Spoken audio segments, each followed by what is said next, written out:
Olá, eu sou o Everton da Eu no Leme e no vídeo de hoje vou te responder uma pergunta que acho que todos nós já fizemos em algum momento. Tenho certeza disso. Terapia funciona? Eu poderia simplesmente dizer que sim, me despedir e desligar a câmera, mas tanto eu quanto você sabemos que as coisas não são bem assim. E o mundo não é preto e branco. Terapia funciona assim, gente, mas infelizmente não é para todo mundo não.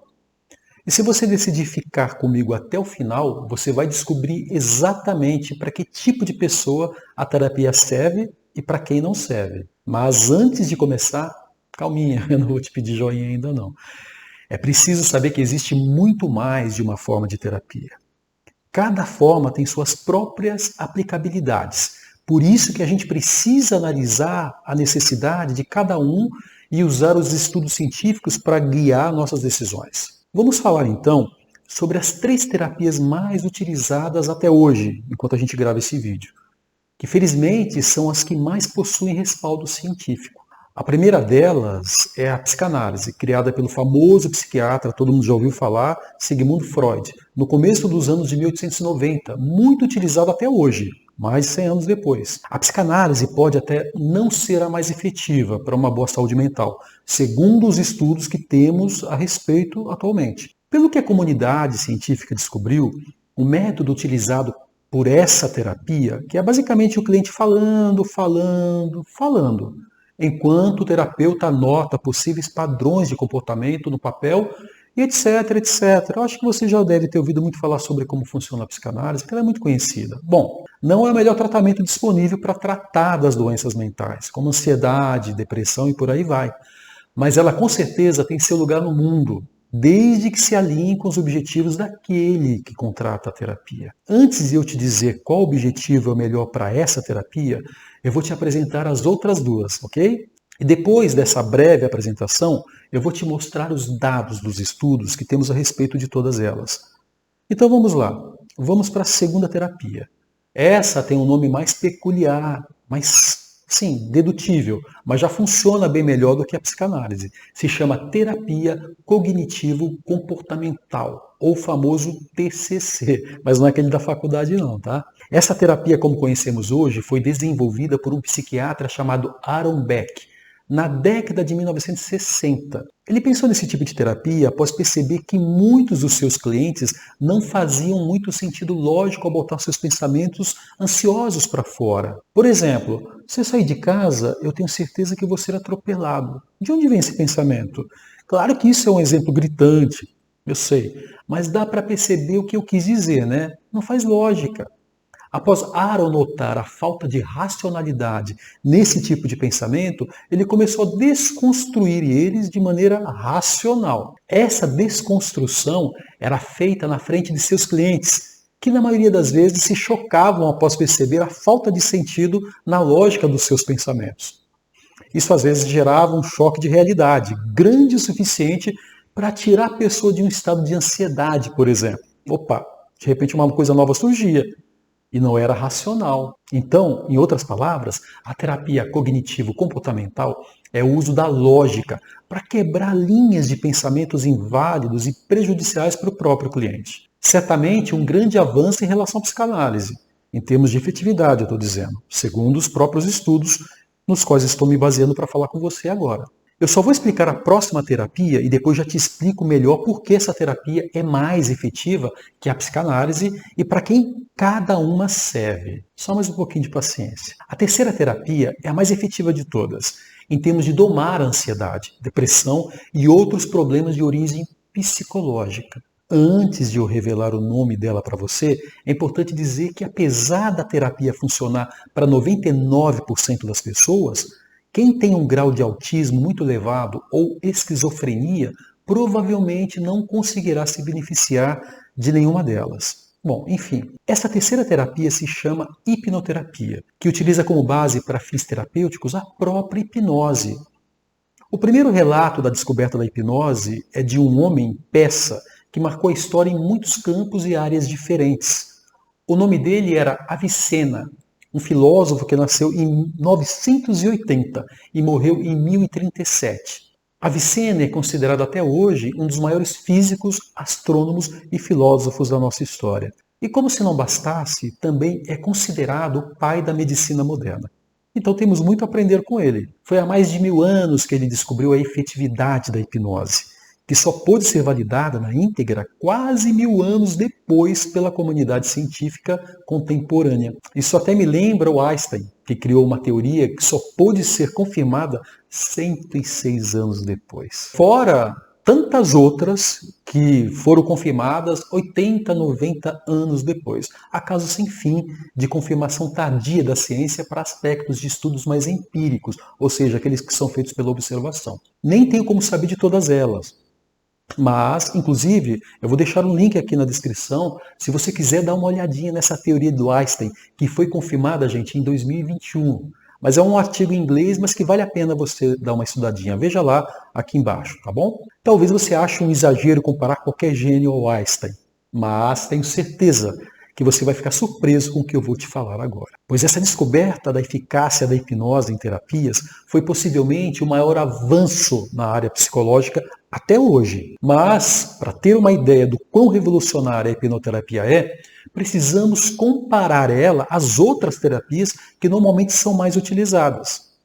Então vamos lá, há uma bateria de estudos a respeito disso, mas numa dessas baterias de estudos realizados e compilados por um homem chamado Alfred Barrios, foi descoberta uma eficácia fora dos padrões já vistos pela comunidade científica.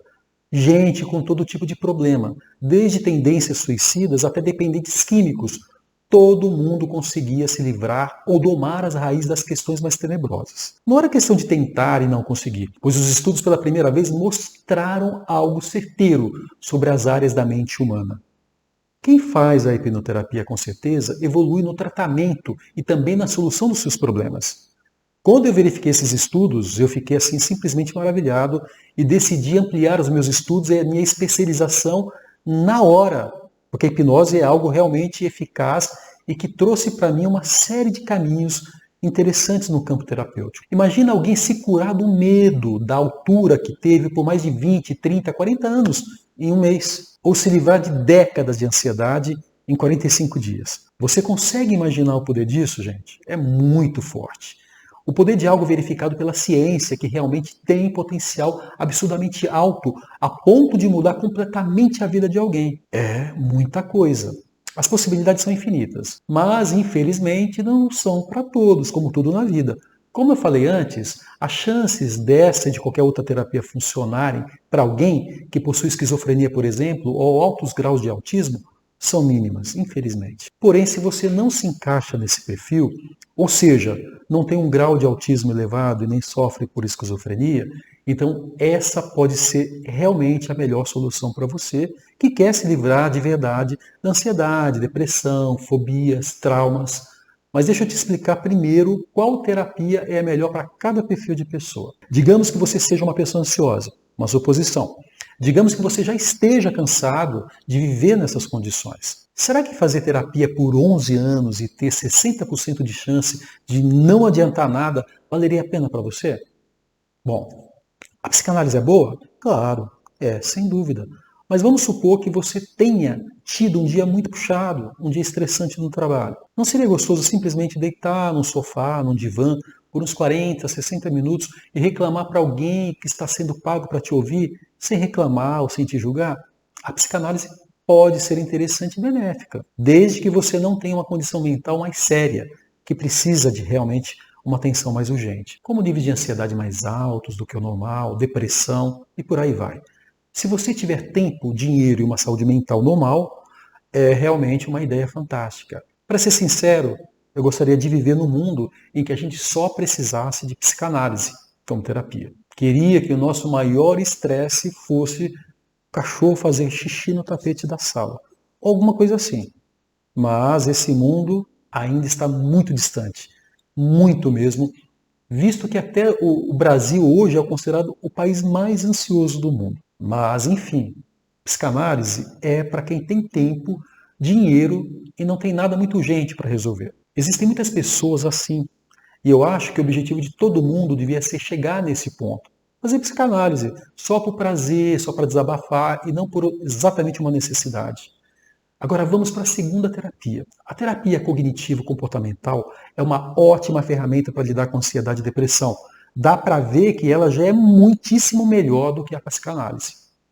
A psicanálise leva por volta de 11 anos e meio para resolver um transtorno de ansiedade e ainda tem 62% de chance de não atingir os resultados esperados.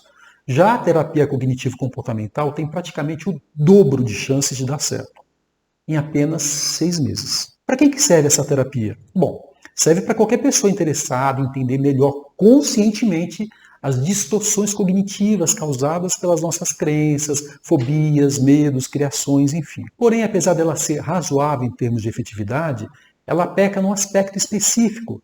E esse aspecto é justamente a diferença da efetividade entre a terapia comportamental e a hipnoterapia. Para colocar em perspectiva e ficar mais claro para você, imagina ter 93% de chance de resolver seus problemas com a hipnoterapia. É como apostar na casa lotérica com 93% de chance de ter o ticket vencedor. E fazer isso toda vez seria maravilhoso. Enquanto quem faz terapia cognitiva comportamental tem 72% de chance de recuperação em 6 meses. O aspecto responsável pela diferença entre essas duas abordagens é a comunicação com o problema, a maneira como ela chega à sua mente. Veja bem, a terapia cognitiva comportamental, ela se comunica com o seu consciente, a parte dentro de você que sabe que tem algo de errado com a sua saúde mental, aquela que faz julgamentos e toma decisões. Só que quem gerou esse problema, muitas vezes, não foi o consciente, foi o subconsciente, que inclusive é dono de 90% do seu cérebro. Você sabia disso? E é também responsável pela maioria das suas ações cotidianas, impulsivas, por exemplo. Inclusive transtornos de ansiedade, depressão, fobia e até compulsões alimentares e vícios. O seu subconsciente age de forma padronizada, simplesmente replicando aquilo que aprendeu em momentos anteriores, principalmente na infância. É uma parte instintiva da nossa mente. E se você não se comunicar com o subconsciente de uma forma ou de outra, você não vai conseguir transformar suas condições limitantes.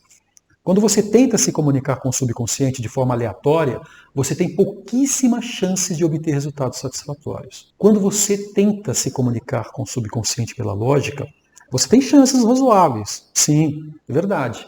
Mas quando você se comunica diretamente com o subconsciente, você aumenta a sua chance de domar a ansiedade em mais de 3 vezes e ainda 20 vezes mais rápido. Bom, essa foi sinceramente a maior razão pela qual eu me especializei em hipnoterapia, apesar do que dizem por aí. Mas se a hipnoterapia é tão boa e tão efetiva, assim, de uma forma como eu estou dizendo para você, por que ela é tão menos utilizada? Bom, eu tenho algumas formas para te explicar isso. Para responder essa pergunta, eu vou precisar de fazer uma outra para você. No que você pensa quando escuta a palavra hipnose? Eu, antes de descobrir tudo o que eu sei, pensava em manipulação. Eu pensava em uma técnica de má fé que podia forçar alguém a fazer algo contra a própria vontade. E não pode faltar aquele pêndulo, né? Já ouviu falar do famoso pêndulo que a gente vê em todo filme de suspense e de terror, onde se aborda a hipnose? Querendo ou não, a hipnose é um aspecto fascinante da mente humana. É um estado mental fundamental para a nossa sobrevivência. Agora pensa aqui comigo, se você fosse um diretor de cinema, você não iria querer usar algo que desperta a curiosidade do telespectador? Óbvio que sim. Curiosidade, gente, gera compra de ingressos, cliques, visualizações e, consequentemente, dinheiro e bilheteria. E por dinheiro, a mídia sensacionaliza qualquer coisa. Todo mundo sabe disso. Até mesmo o estado normal da mente humana, porque, na verdade, se a mídia fosse tratar da hipnose como ela realmente é, ninguém ia comprar e nem clicar em mais nada e teria medo de ser manipulado a qualquer momento. A sua mente estaria sujeita a qualquer manipulador. Esse sensacionalismo botou na mente de muitas pessoas uma razão para ficar longe da hipnose, hipnoterapia ou qualquer coisa que o valha, que esteja relacionado a isso, inclusive na minha. Então vamos revelar a verdade entediante sobre a hipnose. Você entra nela todo dia sem saber, pelo menos 10 minutos por hora. Esse é o cálculo médio do estado hipnótico na vida da gente. Sabe quando você está indo para algum lugar a pé, perde a noção do tempo e de repente você está lá sem saber como chegou? Sabe quando alguém está falando com você enquanto você está ocupado e você quase não nota que essa pessoa existe? Ou então quando você se perde numa música, quando você se encontra com alguém na rua e a pessoa vê você e você não vê essa pessoa e ela acha que você está fazendo um pouco caso dela? Ou então aquela vez que você pegou no celular na mão e nem soube por quê? Tudo isso é hipnose. A hipnose é um estado natural de foco ou de piloto automático da mente humana que ocorre o tempo todo. E nesse estado você nunca faz algo que vai contra o que você quer fazer. Você não pode ser forçado a nada, a não ser que você queira. Agora, imagina fazer um filme assim, usando somente os fatos sobre a hipnose como base. Eu acho que seria muito chato e ninguém ia assistir, né? Porque não teria graça nenhuma. Infelizmente, a hipnose não tem uma boa reputação por causa disso. E também por causa das hipnoses de palco, aquelas que a gente vê o tempo todo pela internet e TV, e todo mundo já ouviu falar. A hipnose de palco dá a entender que o hipnólogo tem total controle sobre quem está sendo hipnotizado, mas na verdade tudo aquilo só é possível porque a pessoa quer ter essa experiência, ela aceita isso, ela aceita essa sugestão. Ninguém no palco está fazendo algo que vai contra a própria vontade. Quem está sob a hipnose tem a total consciência de escolher ou não se vai aceitar o que está sendo proposto. Pois é. Todos esses mitos estão retirando a melhor ferramenta já descoberta até hoje das mãos de quem precisa. Mas não precisa ser assim. Não com você e nem com as pessoas que têm essa informação. A melhor parte é que a hipnose pode acompanhar o avanço da tecnologia e pode ser feita da sua própria casa. Inclusive, eu criei um método chamado Domando a Ansiedade, que eu uso com todos os meus clientes, até os presenciais. Esse método dura 20 vezes menos que a psicanálise e é a melhor opção para você que não quer compartilhar seus problemas com algum estranho. Porque essa forma de terapia que eu desenvolvi funciona mesmo que você não revele seus maiores problemas para ninguém.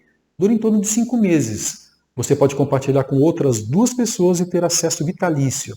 Fora que você pode fazer 30 dias de tratamento de graça sem nenhum compromisso financeiro. Você economiza com frustrações, transporte, gasolina, tempo e dinheiro. Bom, isso é tudo o que eu tinha para dizer sobre as terapias. E se você quiser testar o Domando sem nenhum compromisso, eu vou deixar o link aqui embaixo na descrição e é só clicar. Tentei ser o mais informativo possível para te dar o que você precisa para tomar suas decisões. As fontes também estarão na descrição. Caso queira dar uma olhadinha, algo que eu recomendo que você faça. É sempre bom a gente fazer isso por conta própria. Muito obrigado por você assistir até aqui. Espero que você tenha gostado. Se gostou, não esquece de dar um like e se inscrever, porque toda quinta, lá pelas 19 horas, tem um vídeo novo como esse. Você tem algum comentário, algum tema que eu gostaria que eu falasse para você? Escreve aqui para mim, posta aqui seu comentário. Suas sugestões serão sempre muito bem-vindas. Um grande abraço.